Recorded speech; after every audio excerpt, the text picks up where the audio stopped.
Shalom everyone, and here we are starting this week the book of Deuteronomy, Devarim in Hebrew, and this is basically the last book of the 5 books of Moses, which means from this week we're starting the countdown to the new year, but we need to complete a very important issue, and that is what this parasha about. Parashat Devarim, the book of Deuteronomy, it's all the words of Moses just before he leaves this physical world on, it looks like 5 weeks, the last 5 weeks of his time on earth as a physical human being. And that's why it says that this book is also in Jewish tradition, it's called Mishneh Torah, the repetition of the Torah. We finished the Torah yesterday, Shabbat Mas'ei, and now we're starting the summary. Moses is giving us a summary for the last 5 weeks of all what the Torah is about before he leaves and gives the leadership to Joshua, who takes the nation into the journey into the promised land. However, let's see how it starts, and that is very important for all of us.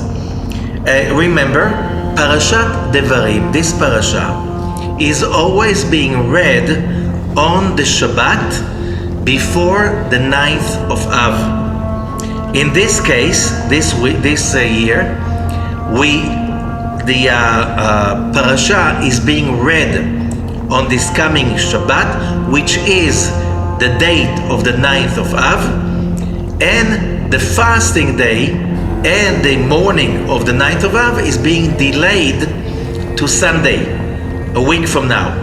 Okay, which means we have this Shabbat is always the Shabbat that is called Shabbat Chazon. Shabbat Chazon, because the prophets that we read every Shabbat, we read the parasha from the 5 books of Moses, and then we read something from the prophets. What we read from the prophets is Chazon Yeshayahu, the vision of Isaiah. Okay, so that's why it's called Shabbat Chazon, the vision of Isaiah. But the issue is much deeper than that. And I'll explain. This Shabbat also, this week, always comes along during the 9 days, the first 9 days of Av. This year, it's 10 days of Av, which are the most difficult days of the whole year. It's like a lot of people call it's seed, as, oh my God, it's a 9 days, we have to be careful, it's a days, and a lot of people that look at life from the aspect of prejudice and the wrong aspect of looking at life, they fear these days and they are upset when these days are coming. In Jewish tradition, these days are days that are sealing the 9 weeks, 3 weeks, okay? However, these days are the most negative of the 9 days, and therefore you have to be really on guard during these days, which means no weddings. Many communities by Jewish tradition, you do not drink wine, you don't eat meat. A lot of traditions, you can still somehow eat meat and drink wine till those days, but not from Rosh Chodesh Av. So these days have like this kind of a heavy weight of gloom, and we see how it starts, because when we read the book of Deuteronomy in the beginning, and it starts, Ela advarim asher diber Moshe el kol Yisrael. These are the words that Moses spoke to the nation of Israel across the river, across the Jordan.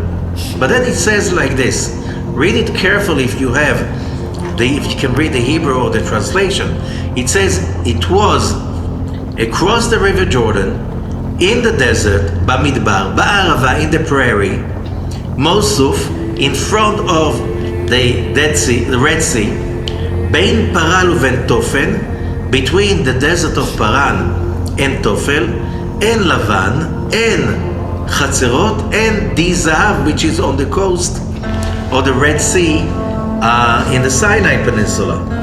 Okay, where was it? So Rashi, our greatest commentator, is saying, Lefi she'en divrei tochachot, since these are words of basically reprimandation, which means Moses is mentioning all the places the nation of Israel made mistakes, big mistakes. ומנה כאן כל המקומות שהכניסו לפני המקום, all of those places that they brought anger in front of God. ולפיכך סתם מדברים, however, he mentions those places just with a hint, out of respect. Okay, so now the question is, why do you start the parasha, the book, with mentioning all the biggest traumas? And the answer is because this is the key for understanding what those days are about. Now, we know that the peak of these days is the 9th of Av, which is called by the Zohar the day of the snake. And the day of the snake, it's what kind of a snake? We're talking about the snake from the story of Genesis in the Garden of Eden, when the snake seduced Eve to eat from the tree of knowledge. She seduced Adam, and when they ate from the tree of knowledge, then death and pain and misery and suffering came to this world. And since then, our job is basically, when you study Kabbalah, is to correct that sin, which means to correct the sin of pain, the sin of death. That's what we have to do. And here we come, the next verse number 2. Al-Hadasar Yom Mechorev, 11 days from Mount Sinai, from Chorev. Chorev is another name given to Mount Sinai. Why using another name? We all know it's Mount Sinai. Why calling it Chorev? Derech Har Seir Ad Kadesh Barnea. And Rabbi Isaac Luria is teaching us, this is all about judgments. What is the purpose of the creation? So, during last week, we studied about the name of 42. When we studied about the journeys, and when we learn about the name of the 42, known also as the prayer of the Ana Bekoach, the Arizal, Rabbi Isaac Luria, is teaching us something really important.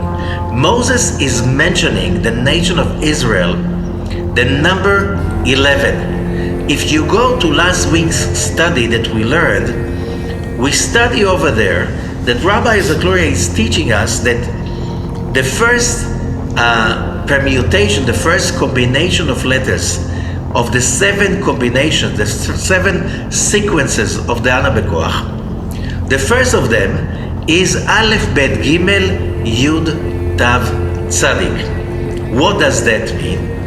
It means many things, but the most important that Rabbi Isaac Luria is teaching us is to remember that Aleph Bet Gimel, Aleph is 1. You know, every Hebrew letter is a number.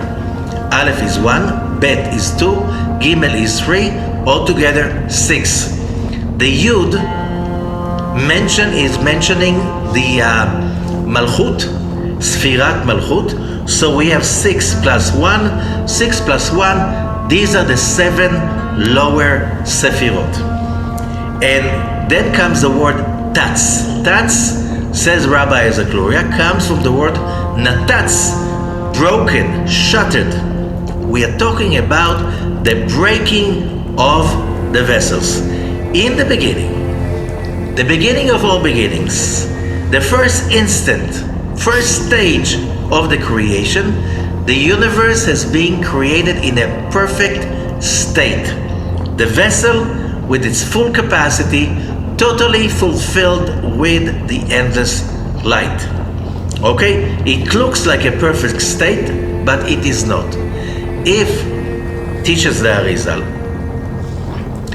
if the Creator's purpose in the creation is to instill, to share pleasure with the creation, when you are being created totally complete and fulfilled, you have no idea that you're complete and fulfilled. Which means in order to enjoy fulfillment, you need to experience lack, emptiness.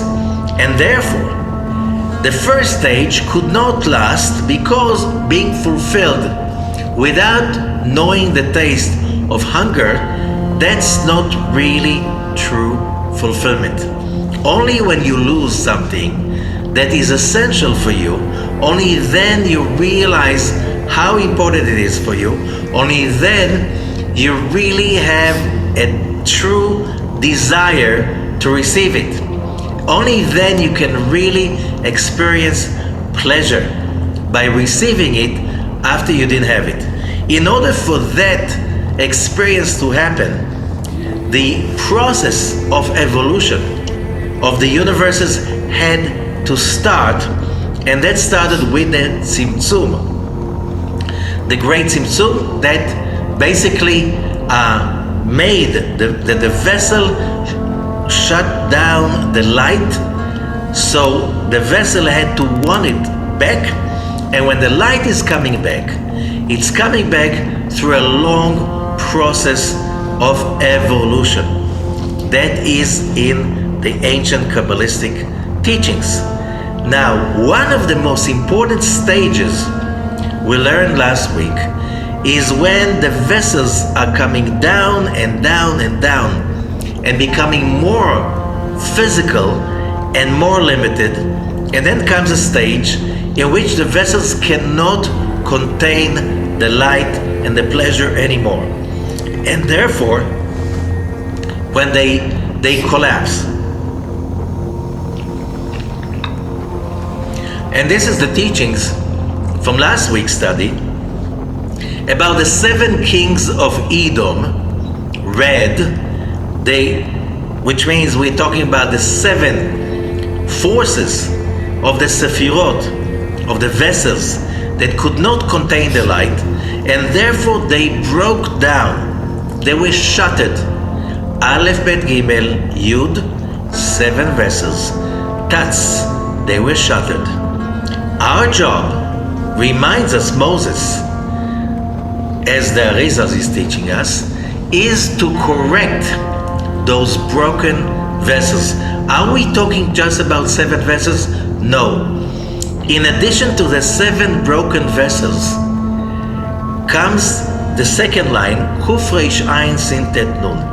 Kuf Reish Ayin means to tear. 4 more vessels have been torn, not shattered, torn from above, and fell to the world of illusion, confusion, and chaos. Okay, so how many vessels altogether? 7 that are covered by the first sentence of the Ana Bekoach, and 4 that were torn, not shattered, torn and fell down.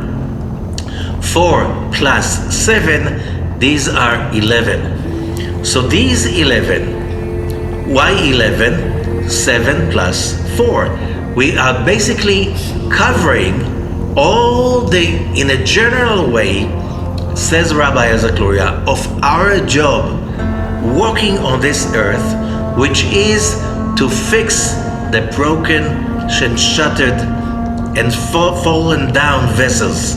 Altogether, 11 of them. 11 they from Chorev. Why not from Sinai? Chorev means Sinai, but there's a double meaning over here. Chorev, says Rabbi Zagloria, means also lehachariv, to destroy.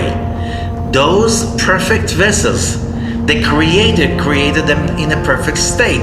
However, the moment the vessel is aroused to become a creator on itself, the result will be that they had to be shattered and broken and destroyed. Now, we human beings, we are in an era which is part of the evolutionary process of the creation, and in this part, our job is to lift, correct, mend, put together back those 11 fallen and broken vessels. 11 days from Horeb, from the destruction. Derech Har Seir, through Mount Seir, that's Edom. Okay, through all the judgments. What does that mean? Let's go back to something we spoke about it before. Then we understand over here that Moses is saying, hey, my beloved people, I'm mentioning you, I'm reminding you, we're here going soon enough to enter the promised land. But you have to remember, our job over here is to become creators, and in order to become creators, we have to overcome the judgments. It's not that the judgments are punishment. It's not a punishment. It's not that the judgments and all the fallen moments in our past should be remembered as a memory of how terrible we are, how hopeless we are. A lot of people see that from that aspect, and that's one of the worst heresies possible. Why? Because if we read later on, I just want to skip a little bit, and here we go to chapter 1, verse 10, few verses later on. And Moses is saying, Adonai Elohechem hirba etchem. The Lord your God made you multiply. V'inechem hayom kikochvei hashamayim larov. And you are many like the stars in the heavens. Adonai Elohei avotechem, verse 11. The Lord, the God of your fathers, Yosef alechem kachem elef amim. He will add upon you 1,000 times on the numbers that you have right now. And more than that, He will bless you. V'yivarech etchem kasher diber lachem. He will bless you like He spoke to you before. And the Zohar teaches about it something amazing. It's not on this verse. The Zohar about it is in Parashat Bamidbar. And it says, Rabbi Yitzchak Patach, come and see. מי שאומר שבחו של חברו, של בניו או של ממונו, צריך לברך אותו ולהודות על הברכות. Whoever praises another human being, okay, his children, his wealth, should bless him and acknowledge and more to be thankful over the blessings. How do we learn it? From Moses. In this place in verses 10 and 11 in the book of Deuteronomy. Where does it says? It says, it starts, God, the Lord your God, made you multiply. You're so many today. Okay, and immediately after that, and He will add upon you 1,000 times more. So, and then He will bless you as He spoke to you. Which means we learn from that if you speak about somebody else's success, achievements, and fortune, children, whatever they have, you have to be thankful about it. You have to bless Him for that, and you have to wish Him for more. Okay? Because you do not want to be like, as we spoke about it in the last parasha, you don't want to put judgments on somebody else's success. If you do that, you are going to be blessed. And that's why the Zohar continues, and he says, but if you do not do that, if you just speak about somebody else's success, and you limit his success. Okay, you do not look at him and his success with, and it says, a good eye. You look at it with a bad eye, with an evil eye. If you do that, first of all, you awaken judgments upon yourself. Because the moment you try to hurt somebody else, even in disguise, you speak about how great is that person's success, and in a way, you just bringing up that story for others to speak evil about him. That's basically bad mouthing. It's evil speech according to the law, to the halacha of Ayin Hara, of Lashon Hara. Okay?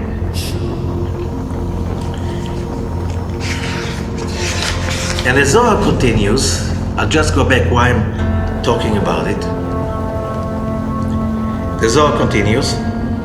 ואם הוא מברך אותו, מתברך מלמעלה. But if you see somebody else's success and you are happy about it and you bless that person, you yourself is going to be blessed. וצריך לברך את הברכה בעין טובה. You should make that blessing with a good eye, not with an evil eye. ובכל רוצה הקדוש ברוך הוא אהבת הלב. And in everything, the holy blessed be he, the creator, wants the love of the heart, a genuine love coming from the heart. Okay? So whoever is making that blessing is going to be blessed. Whoever is not, he's basically cursing himself. He's awakening judgment on himself when he's trying basically to awaken judgment on somebody else. Why am I saying that? Because this is a proof that Moses is not trying to put the Israelites down. He's just explaining to them, look, we went through a lot of suffering, mistakes, falling down, and horrible issues. However, that's the name of the game. This is just to remind you, this is the world we're in. And in this world, there's one purpose of reality. We're here to overcome death, transform death into life. And how do we do that? With the love of the heart. But first and foremost, we have to remember that pain is part of our lives. Pain, here we are. Moses is blessing the Israelites after he mentioned all of those horrible mistakes the Israelites have committed. Why are you doing that? And that's the most important thing. Moses is saying, look guys, you messed up so many times, but did that change God's opinion about you? Never. Every person must understand that basically this is in a very, very concentrated way the story of everybody's life. We all, human beings, fell so many times. And every falling, the Zohar is saying, falling down is death.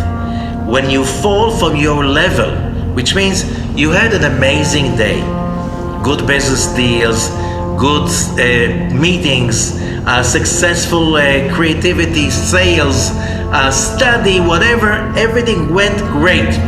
For the first 1 hour, 2 hours, 4 hours, 5 hours of the day, and then there was a rejection, there was a failure, there was anger, there was a mistake, there was something that really brought us to a lower place. How does that feel?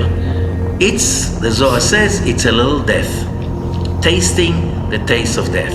This is what pain is about. Pain is about tasting death.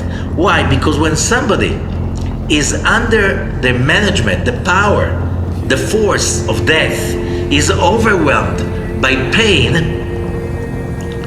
what happens to our ability to deal with life? Minimized. Not just that our ability to deal with life is minimized, we can even lose the will to live. So life is about bumping into challenges. They do not bump into us just by mere chance. It's all planned. Every human being is part of Adam and Eve, and every human being received a goal. And what is the goal? We have to overcome pain. We have to be stronger than the pain.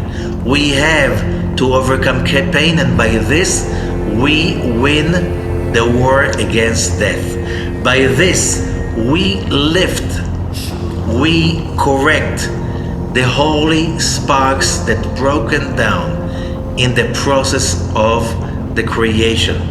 Why did they fall down? In order to give us the ability to lift them up, and no pain, no gain. The moment you try to live a life that is totally painless, you don't understand the rules of this universe. You don't understand that in order to go higher, you need to step on the pain and to move forward. You cannot move forward without pain. You know, most people have this urgent, strong obsession. You know what? I went through pain. My children, I should not go through the same pain again. And we just commit for that, and we fight for this, and we fail because you cannot live a life free of pain in this world, not at this stage of the history of humanity. At this stage, and we are now at this stage 82 years already, okay? 5,782 years. We're in that stage, which means we're here to mend, correct, lift up the broken vessels and the fallen vessels. That cannot be done without dealing with pain. That cannot be done without death. And since we are all, why do we fight so passionately so our children would not have to go through that? And the answer is because we are traumatized by all the pain of rejection, the physical pain, the mental pain, the loss that we experienced since we were kids. And you know what? That's even coming from past lives. That's even coming from our parents. We were raised by people that they went through pain. There's not one person who didn't go through pain. You know, you're being born. It's painful for your mother. It's painful for the baby. No matter what, it is pain. You will need, and the problem is that in our society, we see too many people who trying to deny the issue that pain is part of life. Now the question is, when is it part of life and when is it part of death? So when we go to finally, as I explained it before, to the new psychology of the last 20 years, which is called the positive psychology. In the positive psychology, there is a very powerful definition of what does it mean, success. Success is when a person arrives to achieve, acquire, accumulate what is called positive psychological capital. What is that made of? It's made of, first of all, the ability to be resilient, which means you go through pain, you go through suffering, you go through failure, and you have a very strong commitment, okay, then to overcome it. That failure is not an option. Why? Because that's your state of mind. That's your upbringing. That is your training. That is your commitment. Okay, so what does that mean? That you look at pain as an opportunity, as a challenge, as part of the way, part of the road to success. That is a must. A person that has that, okay, what does that mean? So we spoke about it last week in Parashat Mas'ei, It means judgments, pain, and negativity. It's not a disaster, it's not a curse, it is an opportunity. Why? That's how life is structured. This is part of life. No pain, no gain. You want it big, you have to grow. Grow, that's growing pains. You want to live a life without pain, drop dead. Because that's not a life anymore. Life is overcoming, stretching, going through the discomfort, and without complaining, without letting that to control and manage your life. The first thing is that the moment you are training yourself to resilience, which means I'm not allowing ever pain and discomfort to control me. I'm not here waking up every morning and saying, please God, make it be a day without pain. No, this is not the way we live. Let's go to the most righteous people that ever walked on earth. Okay, start with Abraham, Isaac, and Jacob. Read Genesis. Joseph. Neither of them arrived to greatness without going through tremendous pain, loss, rejection, whatever you name it. Okay, what is the Torah telling us? What is the Torah teaching us? The Torah is teaching us that success is paved with many, many challenges. When you look at these challenges, instead of focusing on how painful I am, how terrible it is, I'm focusing on the commitment that I'm here to succeed, and the pain is part of the road. It's part of the game. Look, all of us, if we are alive on earth, if you're listening to this right now, there must be some visible hidden pain inside yourself. Either you carry it from past lives, either you carry the memory from your parents, and they may be carried from their parents. The history of humanity is paved with terrible killing, murder, abuse, whatever you call it, all the terrible stuff. The moment you announce we are going to live in a society, in an environment that is free of pain, you have no idea what you're talking about. You cannot create a society that is free of pain.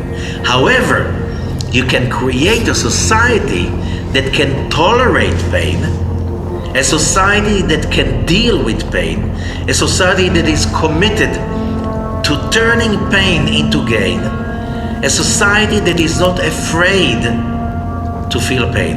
How do you create that? Okay, so that's part, again, for modern psychology, description of positive psychological capital. You need hope and vision. And what does that mean?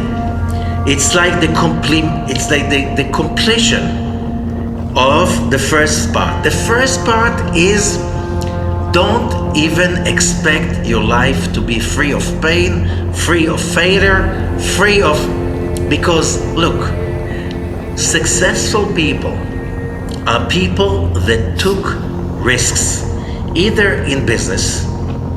Going into business, that's taking risk. If you do not want any pain, you do not risk.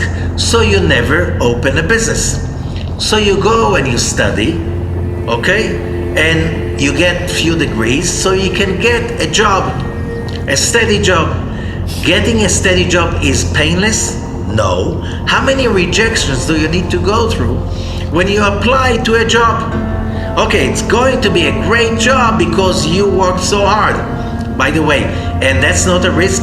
By going to learn and paying so much from the learning for the tuition, for all what's encompassing learning and achieving degrees, and maybe you're going to fail, there's a risk aspect in that too.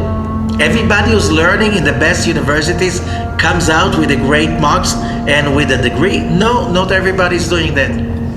So that's also a risk. What about getting married? There's no risk in there. In some countries, the divorce rate is over 50%. So there is a risk. You're risking everything. You're risking failure. You're risking, going from, and that's why a lot of people do not get married anymore. Why? They're afraid of failure. They're afraid of the risk. The moment you raise a whole generation that since childhood, you try to secure them from pain, so those kind of people will never get a job, a real job. They will work somewhere in a place that there's no risk. So to minimize, with a big organization of workers union, so you have stability, you have a whole organization that protects you. Whatever failure you're going to experience, you're not going to be fired. Your pension is secure, your health insurance is being secure.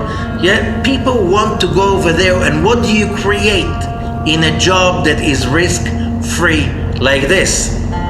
Why is it that the highest level in the society of people with clinical depression is people that are secured? They're supposed to be the happiest people on earth. They have a secure government job.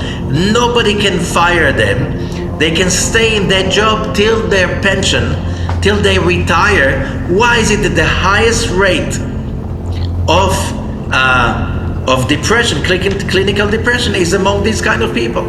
It's supposed to be the opposite. They should be the happiest people on earth. They are not. Why? Because you have to understand, as we said in Parashat Mas'ei, we are in a journey. We have to face death. The vessels are broken. We're here on earth to fix those broken vessels. If you do not meet death, you cannot fight him. You cannot win death. You cannot change and control and transform and make a tikkun, correction. Okay, that's the first aspect. The second aspect of positive psychological capital is you have hope. You have such a strong hope and a vision. You believe, you trust, you're connected stronger than anything else to a positive vision. When you stick to a positive vision, when you do not stop believing in it, supporting it, making it grow, you cannot fight the pain. How long can you fight the pain? And again, most of us, we have tikkun, and the tikkun is dealing with pain. There is a pain that is ongoing, which means in relationships, business issues, financial issues, family relationship issues. Why do we react in such a terrible way when we deal with these issues? Because that pain, it's a sign that pain is controlling us, and that pain, if we do not commit to fight it, overcome it, correct it, we're not doing our job. And we are destined, because of that, to continue running away from the pain, and it will continue running after us till we give up and we face it and we correct it. That pain blocks our happiness. That pain does not allow us to connect to the tree of life. That pain is what devours us, and we feel like being chewed up by life. And how do I know? We can't find the ability to bless other people, to see other people happy and successful, as we just read verse 10 and verse 11, and say like, wow, it's so amazing, those people are successful, I wish them to multiply and be even more successful. And you really do it from the bottom of your heart. And if you cannot do it from the bottom of your heart, there is a big, huge problem. The problem is not those successful people. The problem is the death settled deep inside you. And as long as you do not kill that death, you cannot really achieve greatness.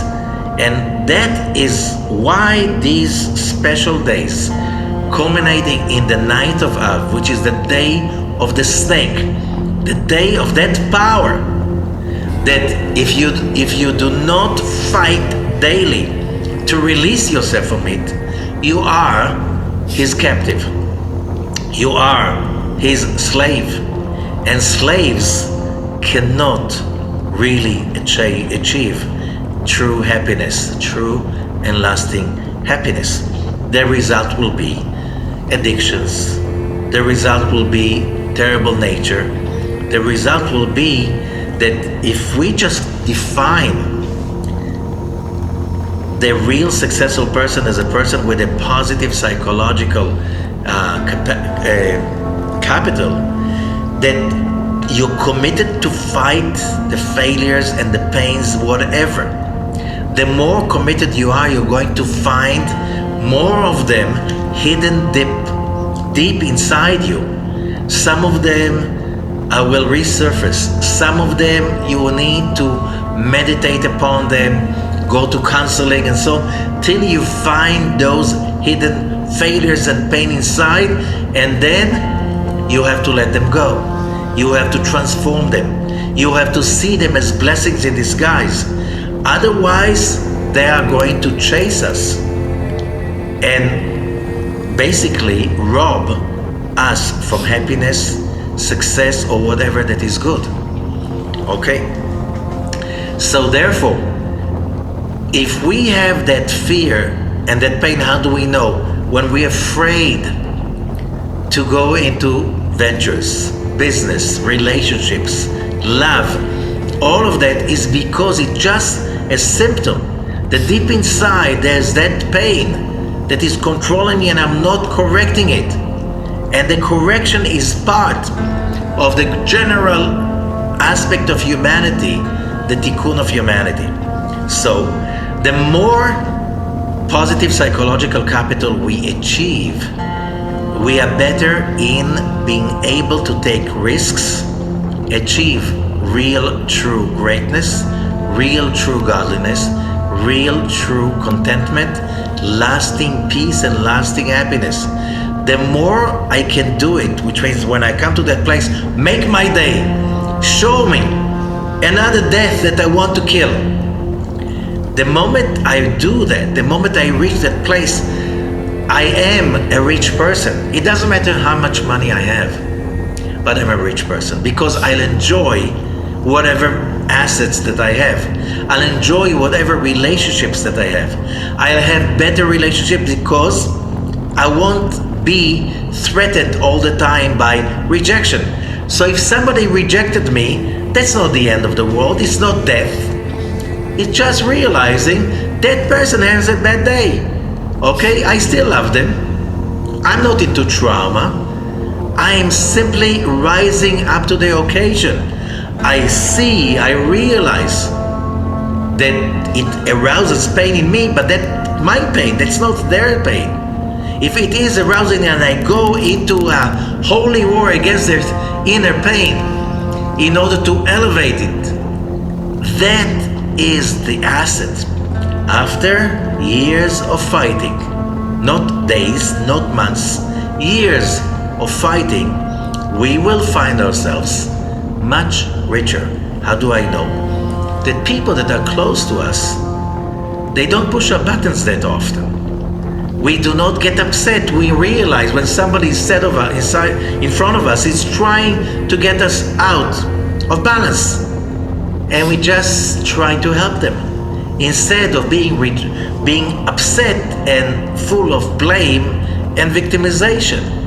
So when we feel the pain, when we feel the death, and we stop it, we do not suppress it, we stop it and we look at who is the person I would like to become.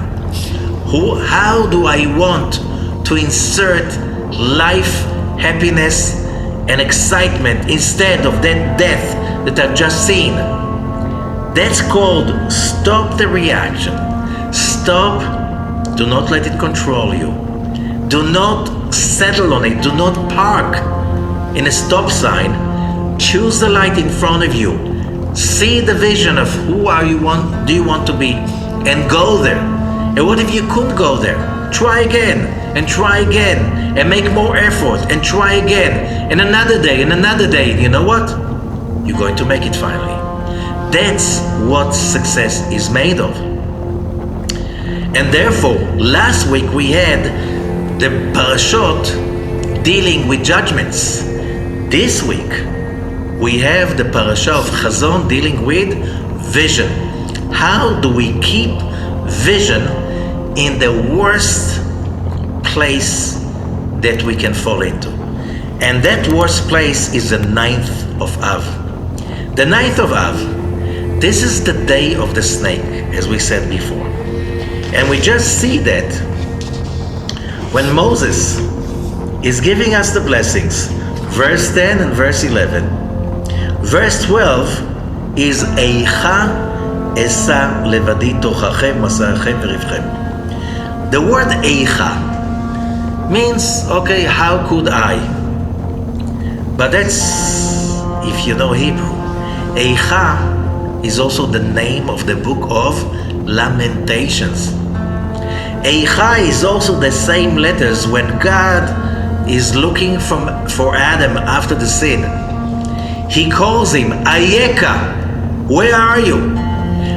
The Hebrew, it's the same word exactly, because in the Torah itself there are no vowels.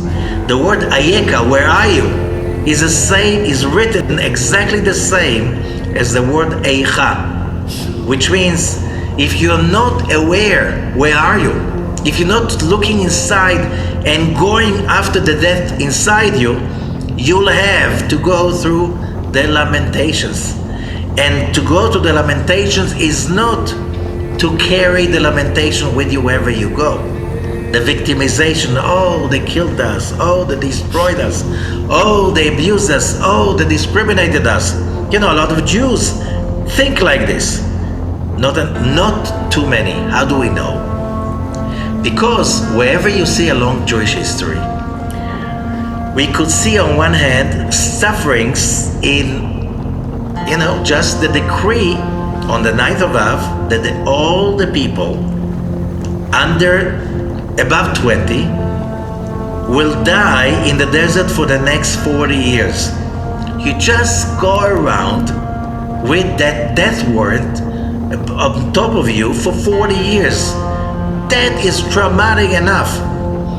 Then we coming to the promised land, and then we do not finish that, because long time later on, centuries later on, we're talking about 800 years, maybe 900 years later, the destruction of the first temple happens on the same day, the 9th day of Av, Leo. And then the destruction of the second temple. And then the destruction of the rebellion of Beitar, the rebellion of Bar Kokhba, 65 years later, against the Romans. And so many other, and then the expulsion of the Jewish community of Spain. The Jews in Spain were like over 10% of the population. Okay, and they were like, the prime minister was Jewish. The ministers, most of them were Jewish. They felt immune, and one day they got the decree.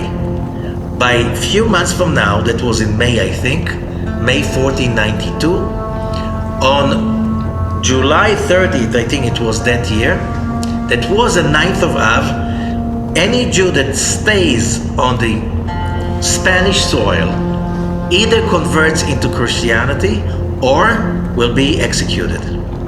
Hundreds of thousands of Jews fled within few months.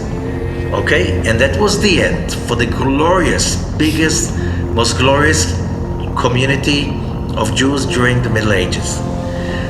Poets, scientists, doctors, astronomers, inventors, leaders, prime ministers, like that gave so much to the Spanish and later on the Portuguese, to the Iberian society, and there it was gone. That was the biggest Jewish community in the world at that time, and the leading Jewish community in the world at that time, all gone. So many other stories like this. Now we carry, it's not just Jews, but every nation went through traumas, so many wars, so many diseases, so many plagues.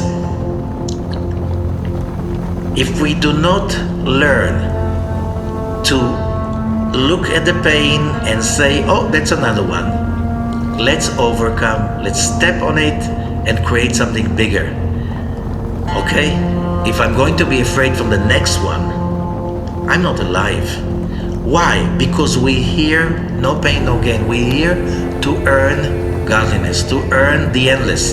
The only way to do it is to fight death, to fight the darkness. That's the only way. In the endless world, in the world of souls, there's no fear and no death we can overcome. We need to be in a physical, mortal body so we can overcome. Is that easy? No, that's the hardest thing in the world, but that's the only thing in the world. So now we read something in order to understand how paradoxical the whole thing is about. Is Rabbi Isaac Lurier's explanation of some horrible stuff that were written about the ninth of Av. And it says, he's asking in the book of Meditations about the ninth of Av. And Rabbi Isaac Lurie is asking, why is it there is a custom in the day of the ninth day of Av, which is, according to the Jewish law, that day is so negative, you're not supposed to eat or drink, wash. It's like just sit on the ground, mourn and stay low, so you do not get more of the power of the snake. Whenever you raise your head on that day, there's only the energy of death to connect to. And then Rabbi Isaac Lurie is saying, but we know that on noontime of the ninth day of Av, it's a custom to get up from sitting on the floor and to sit on a chair. And it's also, there are some customs in the ninth of Av that belong to a holiday. A holiday. It's a day of death, a day of disaster. So,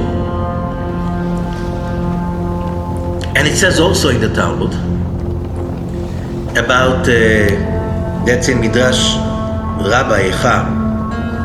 It's also Rashi in Kiddushin, Daf, page 31b, that when the Romans entered to the Temple Mount and then they started to attack the temple itself, the temple went on fire on the ninth day of Av in the afternoon. And then the sages present at that time, remember, hundreds of thousands of Jews were murdered that day. The Romans were adamant to kill any Jew they could find. Rivers of blood were flowing. People were hiding in holes in the sewage system. They were after them. You can see in archaeological diggings today how the Romans were after them in the sewage canals, like to kill everybody possible. Okay? And then they were thought this is the end. Like, that's the end of it. And then the moment they saw that the Romans set the temple on fire, they said Mizmor, we're talking about, they said Mizmor le'asaf, Elohim ba'u goyim benachalatecha. Just forgot, I think it's Psalm 67.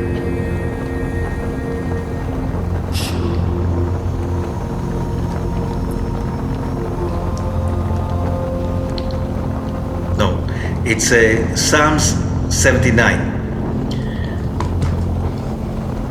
It's a psalm to Asaph. God, the nations came into your home. And the sages are saying should be lamentation to Asaph. What's a psalm? A psalm is a happy thing. It's a thanksgiving. It's a adoring somebody. It's adoring the Creator. And they said because they were very happy that moment and they felt consolation. How could that be? And the answer is, the Ari is hinting and he's saying that because the Heichal, the temple, was set on fire. But there's a secret over here. The Arizal is teaching us in another place. When we are talking about this world, this universe is not what we see with our physical eyes. What we see with our physical eyes is just a physical illusion. It doesn't really exist. Today we know he's right. Do we see atoms? Do we see radio waves? Do we see where we really live in? 99.9999% of the information surrounding us and inside us, we have no idea of it. Okay? So our picture of reality is so limited. Can we see infrared? Can we see ultraviolet? No. Can most of the electromagnetic information around us, we have no idea about its existence. Oh, we learn from science that there are machines who can sense it, but we do not. So we do not see the way the universe really looks like. What we see is just as the Kabbalists explain, it's the outermost layer of reality. But there are other layers of reality. The whole of reality is imbued with the light of God. That's the shoresh, the source of everything. If that light does not flow through a tree, the tree will simply be gone in an instant. This is what, if it doesn't flow through a human being, he is becoming dust in an instant. A planet, anything, that source of energy must flow through the soul, the physical. It's not a physical. The soul is a vessel. Okay, that's the neshama. But the neshama, the soul, cannot manifest unless it has a physical body, and the physical body does not have the ability to reveal to the public without clothing. And without sitting in a house, you're nobody. So this is a kind of an allegory how reality is structured. 5 layers of a vessel within a vessel within a vessel within a vessel. What we see is just the outermost layer. It's called Heichal. Heichal is a shrine, it's a palace, it's a temple. It's also the same letters as Hakli, the vessel. It's the vessel that holds all the other dimensions into it in our consciousness. But why the sages present on that horrible day on the Temple Mount in Jerusalem in the year 70 CE, seeing the Heichal being burned? What Talmud is saying, they saw that only the stones and the wood have been destroyed. Only the outer layer of our illusion has been destroyed. But the shoresh, the shama, guf, levush, the other 5 layers of the temple are still there. The temple, the Beit HaMikdash, is still standing till today. But nobody can take over it because only people who are in the right place of consciousness can see the temple, can activate the temple, can use the temple. But it does exist. They were happy because they could see the other 4 layers, the deeper 4 layers. They've seen that the Romans could not destroy Beit HaMikdash. They destroyed just the illusion of Beit HaMikdash. Look at it. The Romans destroyed the illusion of Beit HaMikdash. They looted the Temple Mount and Beit HaMikdash also. They took huge fortunes. That was the central place of the Jewish nation, was one of the richest nations in the world at that time. They took that money to Rome, Titus built the Colosseum with that money. What did they do in the Colosseum? Most horrible stuff. Romans came to the Colosseum to see how people kill each other, how people kill animals, and how animals kill and devour people. Okay? We know today that it's illegal, not just in Rome. All over the world this is illegal. Why is it illegal? Because we lost the battle on that day. But we are winning the war. The world, little by little, kicking and screaming, is taking on those basic ideas that the temple was spreading around the world. Yes, we lost the battle, but those Jews who survived went to Rome and later on to Europe. They brought ideas with them. Those Jews who were forced to convert to Christianity in Spain, and later on they ran away to Portugal, and there they didn't have the ability to choose. They were forced to become Christians. They brought different ideas that created later on the Reformation in Europe, and the world started to ask questions. Why is it that the world was created by a loving creator and we need to suffer? And the world is rebelling and rebelling.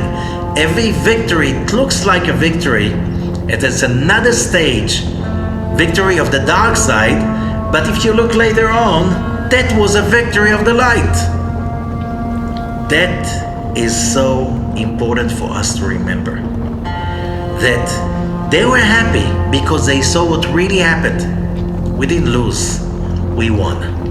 And New Judaism came out from the destruction of the temple. Different bigger values, stronger values, and that survived for 2,000 years. And today, they're everywhere. A lot of people, they state they believe in these values, but they're hypocrite. You know what? You start with that, and finally you believe in that. No, this generation, another generation. And then there was another important thing that is especially important for this Shabbat, for us to receive.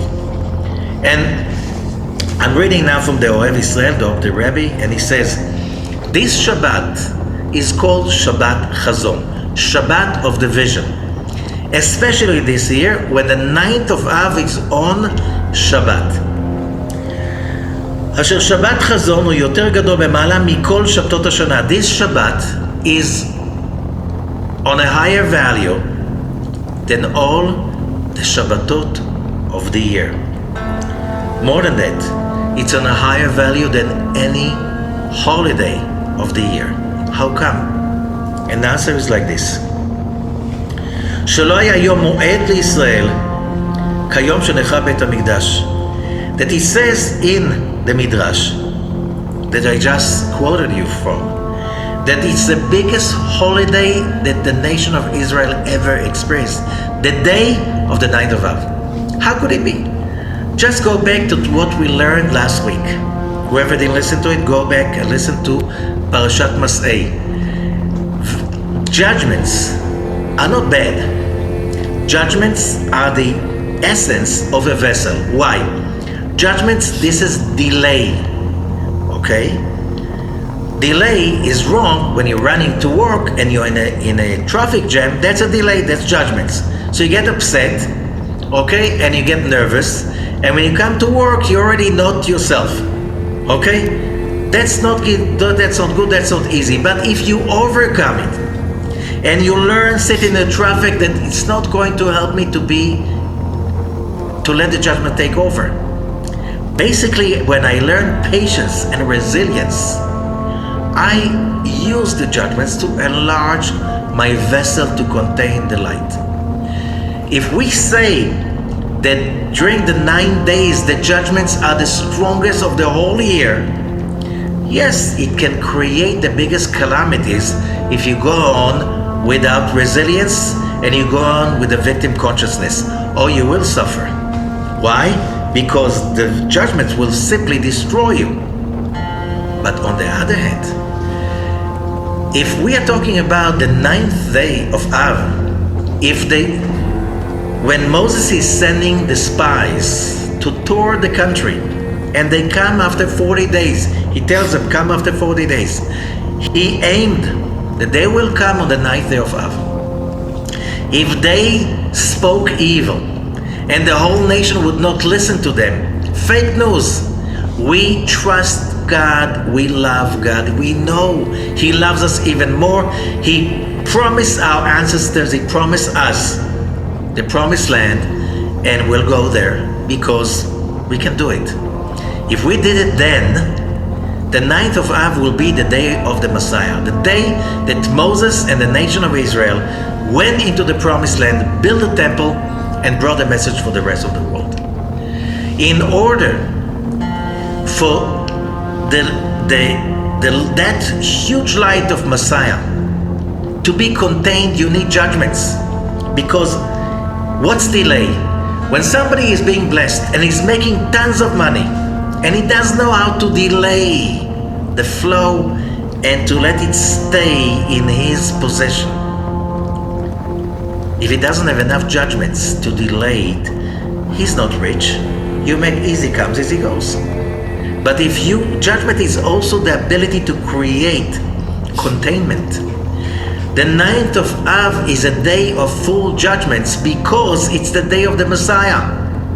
The light of the Messiah, you need a vessel big enough, strong enough, big enough judgments to contain a light that is so powerful. And what is that light? Anyway, it is on the day that the temple is being destroyed.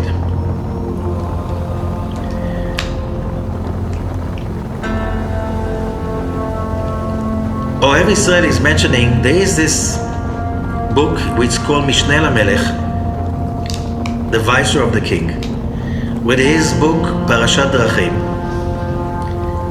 And he mentions that in the Talmud, the Tractate Yevamot, page 62b, it says there's a law. Before a man leaves home for a long journey, people could go on a journey across the continents on those days and come back months and sometimes years later without telephone, without any means of communications of today's that you can simply text your wife, I'm okay. How would that wife stay loyal to her husband years after he left for the journey? So the Talmud says the husband must visit his wife, which means have relations with his wife before he leaves, and God will help him, and will in that relations God will instill within the man enough power to deliver in that union to the wife, and that power will give her the vision, the hope, the strength, the resilience to withstand all challenges till he comes back home. Okay? Which means, your husband left. It's 2 years already. He went to India. He went to Europe. You live in the Middle East, maybe in Babylon, maybe in Egypt, maybe in Israel, and you're waiting. And the neighbors are saying, he will never come back. Don't you know? It's like 2 years. How would he come back? And you say, no, I love my husband and I feel he's coming back.